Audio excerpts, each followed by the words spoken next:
Hi, I'm Dr. Boyce Watkins from Your Black World, and I was talking to somebody today about Adrian Peterson for the Minnesota Vikings and the whole spanking incident, where his son had the welts on his arm, and they concluded that Adrian was an abusive and very bad, ultimately very bad parent. Um, I'm not going to sit here and condone what happened with Adrian and his son. I mean, I don't think anybody can look at those welts and say that this was the best way to punish a child. Um, what I am really thinking about here is what this incident really says in terms of it being a referendum on parenting, particularly black parenting, and what this really says about your mothers or your fathers or your parents who, in general, who might have spanked you growing up. First, I can say that I don't believe that spanking is always a bad thing. I think beating a child until they're hurt, until they're bleeding, I think is a problem.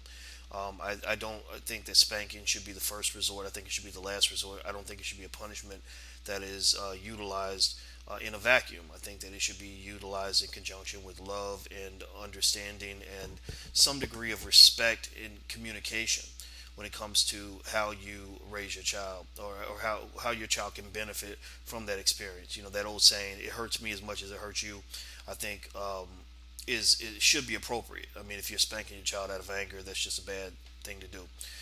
Now, with that said, one of the things I think people should be very careful about is this. I don't know if you've noticed this, but whenever the white media, predominantly white media, picks up an issue where they use a black person as the poster child, and then they turn around and they point out, they say, "Look at what this bad person, this bad black person did," and then somehow we convert that into some sort of referendum on black behavior.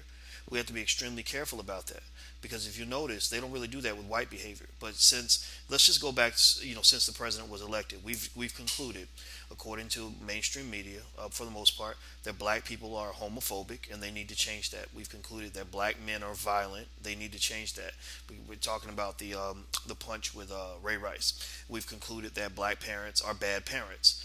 And those are three conclusions that people are kind of walking away with, because I noticed in the conversations on social media that people kind of get to this point where they say, "Yeah, my mother was wrong," or black women might say, "Yeah, black men are bad because you don't think Ray Rice deserves the death penalty, or you don't think you think he deserves to work again, so therefore you support domestic violence." And it's really confusing because a lot of the men who speak out on this and say, "Okay, let's punish him, but let's not destroy his career, destroy the family." A lot of these are men who have fought against domestic violence, who've done more than a lot of people when it comes to stopping domestic violence. They've never assaulted a woman, and they've actually fought against men who've assaulted women. So I don't know how anybody in their right mind can ever conclude that somebody like that is an advocate for men beating women. If you try to stop men from beating women, then you don't condone the beating of women. Let's be clear about that. But politics makes people stupid. It makes people get to the point where they take one thing you say and they want to extrapolate that and make that the defining characteristic of who you are as a human being. And I think that's silly. Same thing with homophobia. There are a lot of black people I know, good Christian people, who say, "You know what? I believe marriage is between one man and one woman. That's what the Bible tells me. That's what my pastor tells me. That's what I believe. I'm not going to hate you for being gay. I just don't necessarily need to hear about it. And I'm not going to applaud it. I will accept it, but I'm not going to applaud it." And and when I talk to them, they'll say something like, "Well, I see it similar to a man, who cheats on his wife. I'm not going to hate that man. I'm not going to call him out. I'm not going to attack him for what he's doing. But if he comes to me and says, 'I'm cheating on my wife, I need you to tell me that's okay,' I'm going to say, 'No, I don't think that's okay, but I love you anyway.'" I've heard Christians kind of take that approach, but yet somehow politically we end up shaping them into homophobes, Neanderthals, idiots, etc.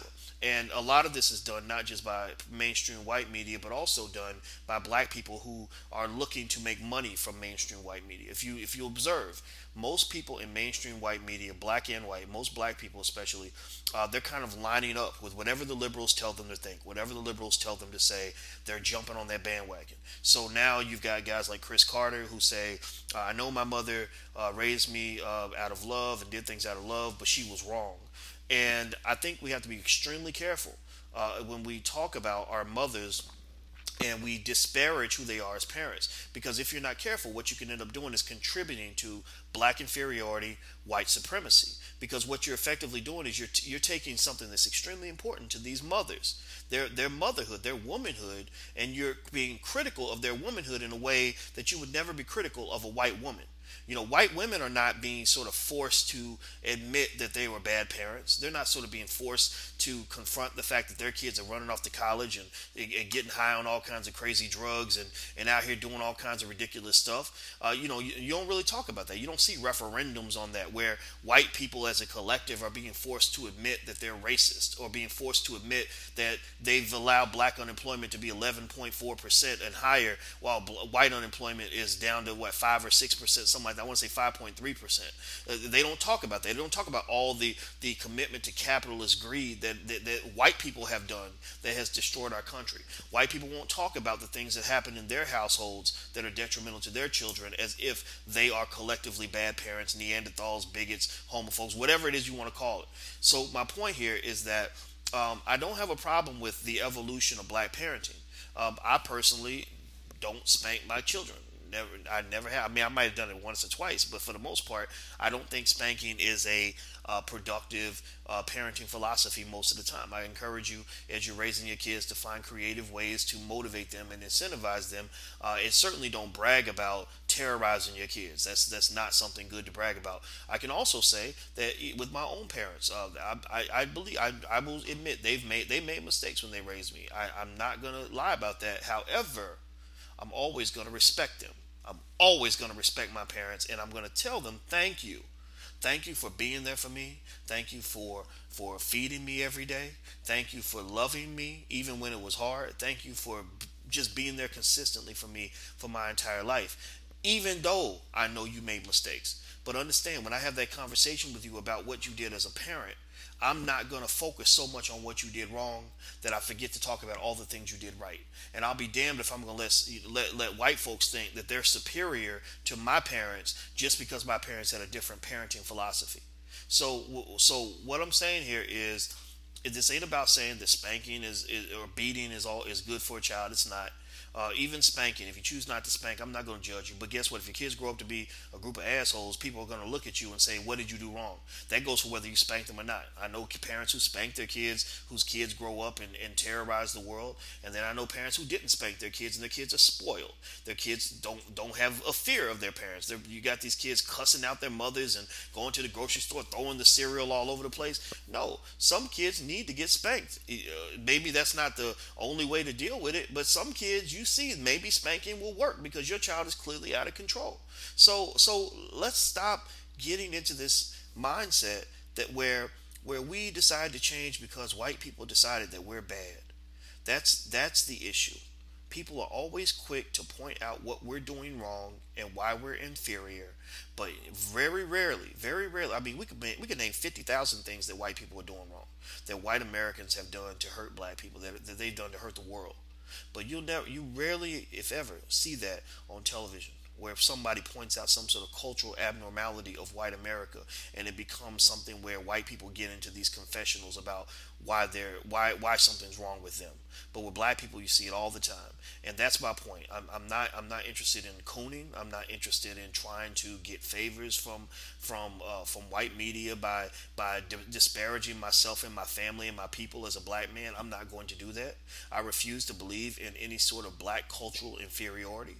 But at the same time, you've seen me on many occasions be extremely critical of black people in terms of how we do certain things wrong, how black men do things wrong, how black women do things wrong, what we need to do with our teenagers. You see me be extremely critical to the point where I have people calling me some kind of Uncle Tom. Oh, you must hate black people. No, I want black people to be better. But at the same time, I will defend black people from those who are out on the outside trying to tell us that there's something always wrong with us and that we're the reason for our oppression. We're the reason for the outcomes that exist in this country, and that's just not true. So that's my point here. My point is that deal with these bandwagon Negroes. I mean, it drives me crazy. I can't stand seeing so many people that will literally grab onto an issue and attack their own people because suddenly it's on CNN.